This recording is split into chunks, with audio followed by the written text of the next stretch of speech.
Estudantes da Bíblia, na aula de hoje eu vou tratar sobre métodos de estudo da Palavra de Deus, maneiras de estudar a Palavra de Deus do Gênesis ao Apocalipse. Não sei se você sabe, mas os cristãos de todo o mundo estão divididos em dois principais métodos de estudo das Escrituras. Você sabe quais são eles? Então você vai aprender comigo hoje. Quais são os dois principais métodos de estudo das Escrituras, as diferenças entre os dois, as posições de um e do outro, e vou mostrar também por que, na minha opinião, um deles é o método correto. Então, roda a vinheta, vamos para a aula!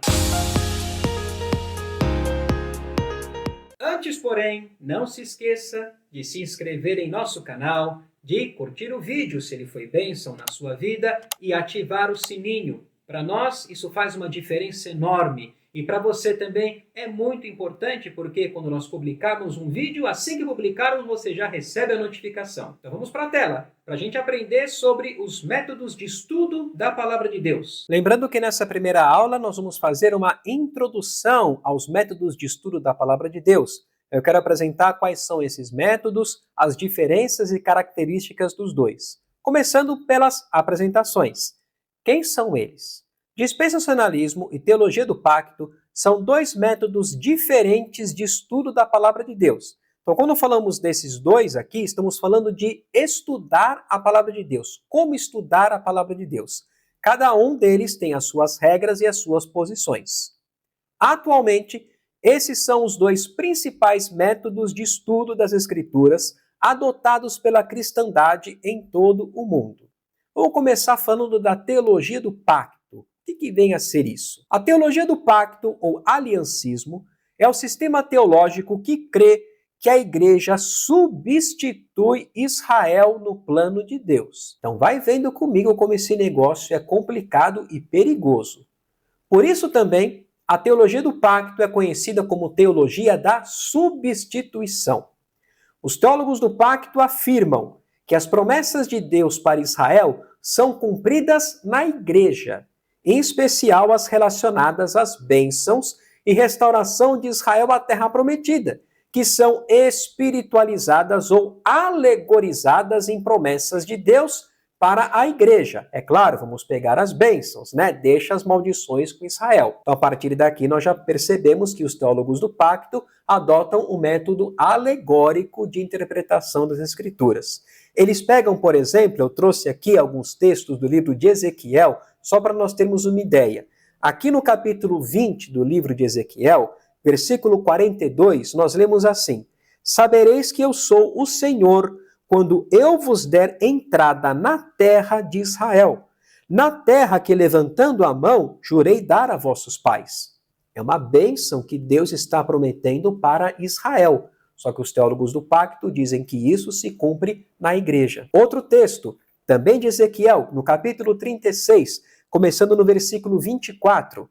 Tomar-vos-ei de entre as nações, e vos congregarei de todos os países, e vos trarei para a vossa terra. Lembra que dentre as maldições que viriam sobre Israel, caso eles desobedecessem a Deus, lá em Deuteronômio 28, uma delas dizia que o Senhor iria espalhá-los de uma a outra extremidade na terra? Aqui o Senhor está dizendo o seguinte: eu vou ajuntá-los, congregá-los de todas as nações e vou trazê-los para a sua terra. Versículo 25. Então aspergirei água pura sobre vós e ficareis purificados, de todas as vossas imundícias e de todos os vossos ídolos os purificarei. Dar-vos-ei coração novo, e porei dentro de vós espírito novo. Tirarei de vós o coração de pedra, e vos darei coração de carne. Porei dentro de vós o meu espírito, e farei que andeis nos meus estatutos, guardeis os meus juízos e os observeis. Habitareis na terra que eu dei a vossos pais. Vós sereis o meu povo, e eu serei o vosso Deus. Bênçãos de Deus para Israel. Só que para os teólogos do pacto, essas bênçãos são para a igreja. Percebeu o perigo? Percebeu a confusão, o erro na interpretação?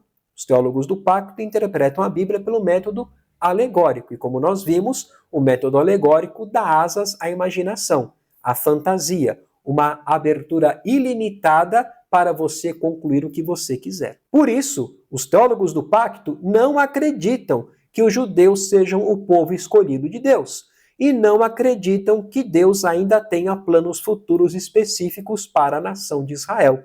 Para os teólogos do pacto, Israel é carta fora do baralho. Deus não quer mais saber de Israel. Será que isso é verdade?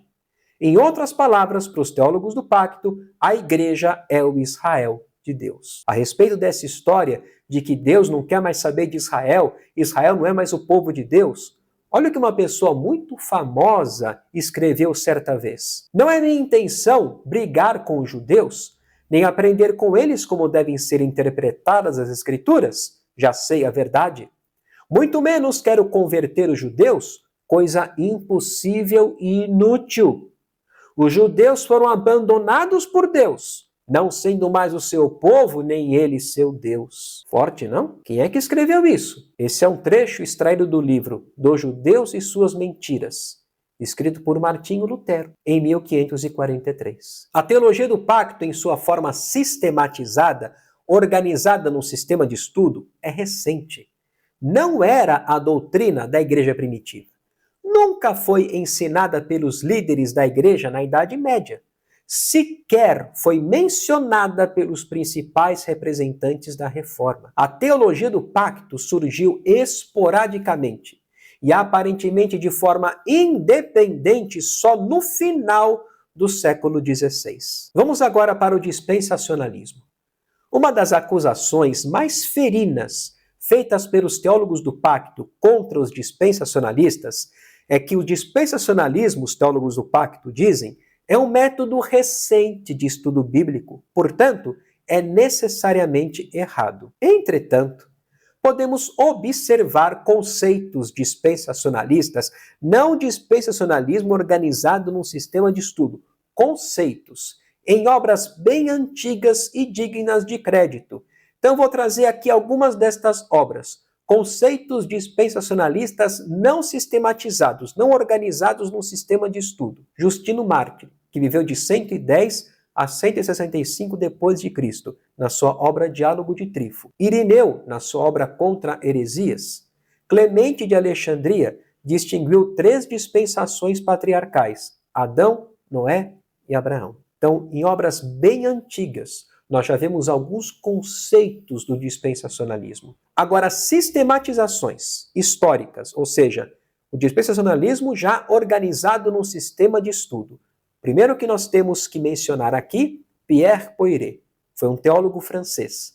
Na sua obra L'Économie divine, publicada em 1687, Poiret defendia a existência de 6 dispensações, 1687. Agora, presta atenção numa coisa. Digno de nota é que o primeiro tratado sistemático do aliancismo, da teologia do pacto, foi publicado em 1647 por Johannes Cossais, um teólogo alemão, 40 anos antes do primeiro tratado de Pierre Poiret. Só 40 anos de diferença. Sendo assim, o argumento de que o dispensacionalismo como método de estudo é recente cai por terra. Outras pessoas que nós temos que citar: John Edwards publicou em 1699 um tratado teológico em que propunha a existência de 6 dispensações. Outros muito importantes para a história do dispensacionalismo: John Nelson Darby, que fazia parte dos irmãos de Plymouth, ali na Irlanda.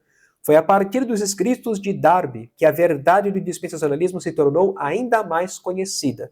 O esquema de Darby de 7 dispensações foi publicado em 1867. E um outro nome muito importante que nós temos que citar, Cyrus Ingerson Scofield. Scofield foi o grande defensor e propagador do dispensacionalismo. Em 1909, foi publicada a Bíblia de Estudo de Scofield, que está entre nós até hoje e que tem ampla aceitação em todo o mundo. Desde 1909, quando ela foi publicada nos Estados Unidos, ela teve uma ampla aceitação entre os norte-americanos. Nela foram lançadas as bases do dispensacionalismo, como conhecemos hoje. O que vem a ser dispensacionalismo?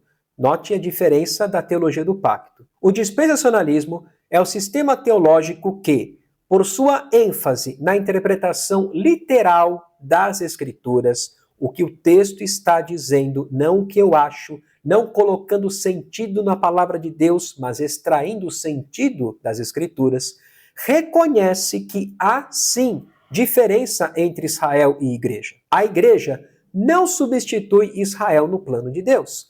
As alianças de Deus com Israel se cumprirão no reino. O dispensacionalismo defende que há bênçãos prometidas por Deus para Israel que os judeus na terra desfrutarão no reino. Então, os dispensacionalistas pegam esses textos que eu li agora, de Ezequiel 20, Ezequiel 36, e fazem a correta interpretação. Isso é bênção para Israel. Sabereis que eu sou o Senhor quando eu vos der entrada na terra de Israel, na terra que levantando a mão jurei dar a vossos pais. Isso é para Israel. Como aqui está escrito, habitareis na terra que eu dei a vossos pais. Isso é para Israel. Tirarei de vós o coração de pedra e lhes darei coração de carne. Porei em vós o meu espírito. Isso é para Israel. Isso é bênção da nova aliança. É no reino que as alianças de Deus com Abraão, com Davi e a nova aliança de Jeremias 31 se cumprem para Israel. Então, os dispensacionalistas são aqueles que defendem que igreja e Israel são coisas diferentes. As profecias, as alianças que Deus fez com Abraão, com Davi, a nova aliança, que ainda não se cumpriram com Israel, vão se cumprir com quem? Com Israel. Quando? No reino. Durante a tribulação que vem antes do reino, os judeus, muitos, ouvirão o evangelho, crerão em Jesus como Messias e Salvador, sobreviverão à tribulação, aos 7 anos de tribulação, e entram no reino. Esse é o chamado remanescente. É com eles que vão se cumprir essas profecias, que vão se cumprir essas alianças. Não com a igreja, e sim com Israel, com a descendência de Abraão. A igreja, por outro lado, já foi abençoada com toda sorte de bênção espiritual nas regiões celestiais em Cristo, como está escrito em Efésios capítulo 1, versículo 3. As duas principais diferenças entre um dispensacionalista e um aliancista é que o dispensacionalista adota o método literal de interpretação das Escrituras e faz a correta distinção entre Israel e igreja. O que vem a ser, então, para a gente definir dispensacionalismo? O dispensacionalismo vê o mundo e a história, o desenrolar da história, como uma casa dirigida por Deus. Nesse mundo, ou casa, Deus está dispensando ou administrando os seus assuntos de acordo com a sua própria vontade em várias fases da revelação na passagem do tempo. Conforme as eras vão passando, o Senhor vai trazendo novas informações, trazendo novas responsabilidades, apresentando mais do seu propósito já estabelecido para esse mundo, enquanto ele administra os seus assuntos. Estas várias fases em que são apresentadas novas responsabilidades marcam as dispensações, são as conhecidas dispensações, e elas marcam as economias distintamente diferentes na realização do plano de Deus para as eras. Quando nós aprendermos na próxima aula as 7 dispensações, isso vai ficar muito mais claro. Quais são as crenças do dispensacionalismo? Quais são as convicções do dispensacionalismo? Primeiro, Deus tem 2 povos distintos, isso é muito importante. Israel e igreja. Israel não é igreja não é Israel. A igreja não é o Israel de Deus. E Israel não é a igreja do Antigo Testamento. Deus trata esses 2 povos de maneiras separadas. O povo de Israel teve origem quando? Com a chamada de Abraão, Gênesis 12. A igreja teve origem no dia de Pentecostes, Atos capítulo 2, quando o Espírito Santo veio para habitar nos apóstolos, naqueles que ouviram e creram na mensagem de Pedro, dando início à igreja. A igreja como corpo de Cristo não existe no Antigo Testamento. O apóstolo Paulo escreve na carta aos Efésios que este era um mistério oculto aos santos do Antigo Testamento, mas que foi revelado aos apóstolos, que agora, através da igreja, a multiforme graça de Deus se torna conhecida de todas as nações. Os santos do Antigo Testamento não fazem parte do corpo de Cristo. Por quê?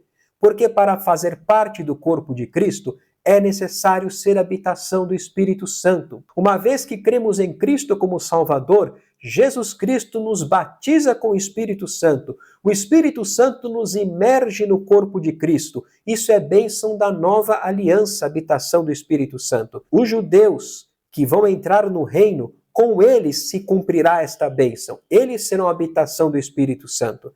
No Antigo Testamento, o Espírito Santo vinha sobre, não habitava, vinha sobre determinadas pessoas, as capacitava para serviços específicos e depois se retirava delas.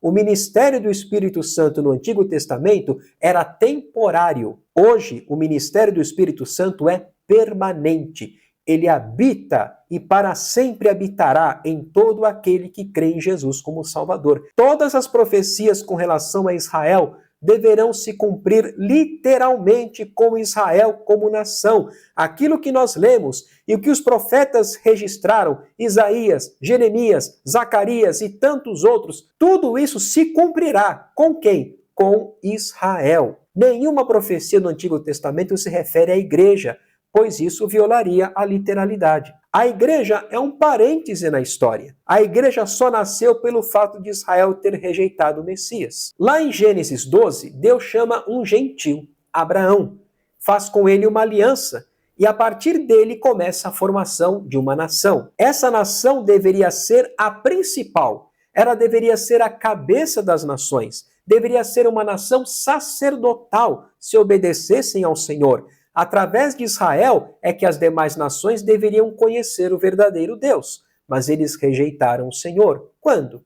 Em 1 Samuel capítulo 8, quando eles foram para Samuel e disseram: constitui-nos um rei, como tem as demais nações. A Bíblia diz que Samuel ficou muito triste com aquele pedido. Ele orou ao Senhor e o Senhor disse para Samuel: faz o que eles estão pedindo, porque não é a você, Samuel, que eles estão rejeitando, é a mim, para eu não reinar sobre eles. Quando Jesus esteve nesse mundo em sua primeira vinda, esta rejeição se confirmou. Não queremos que este reine sobre nós. Não temos rei senão César, que o sangue dele caia sobre nós e sobre nossos filhos. Então eles rejeitaram o Messias. Por isso o Senhor deixou Israel de lado, não rejeitou. Romanos capítulo 11, o apóstolo Paulo escreve logo no primeiro versículo: acaso Deus rejeitou o seu povo? E Paulo responde a essa pergunta: de modo nenhum. E ele diz: eu sou judeu. Deus não rejeitou o seu povo. Quando o propósito de Deus para a igreja estiver cumprido neste mundo,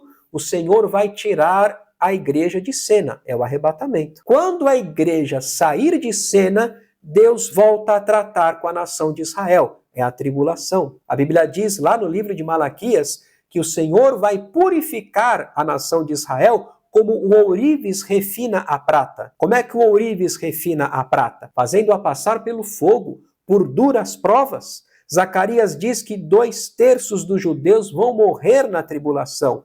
1/3 é o remanescente. São aqueles que vão ouvir o evangelho, crerão em Jesus, sobreviverão à tribulação e entram no reino. É com eles que se cumprem as profecias que aguardam seu cumprimento, as alianças com Abraão, com Davi, a nova aliança, é com eles que se cumpre tudo isso. Logo após o arrebatamento da igreja, o plano de Deus com Israel será retomado. A igreja não é Israel. Isso é muito importante. Adotar o método literal para interpretar as Escrituras e o dispensacionalismo como método de estudo das Escrituras fatalmente nos levará à conclusão que igreja e Israel são povos distintos, diferentes, separados. Argumentos a favor da distinção entre Israel e igreja.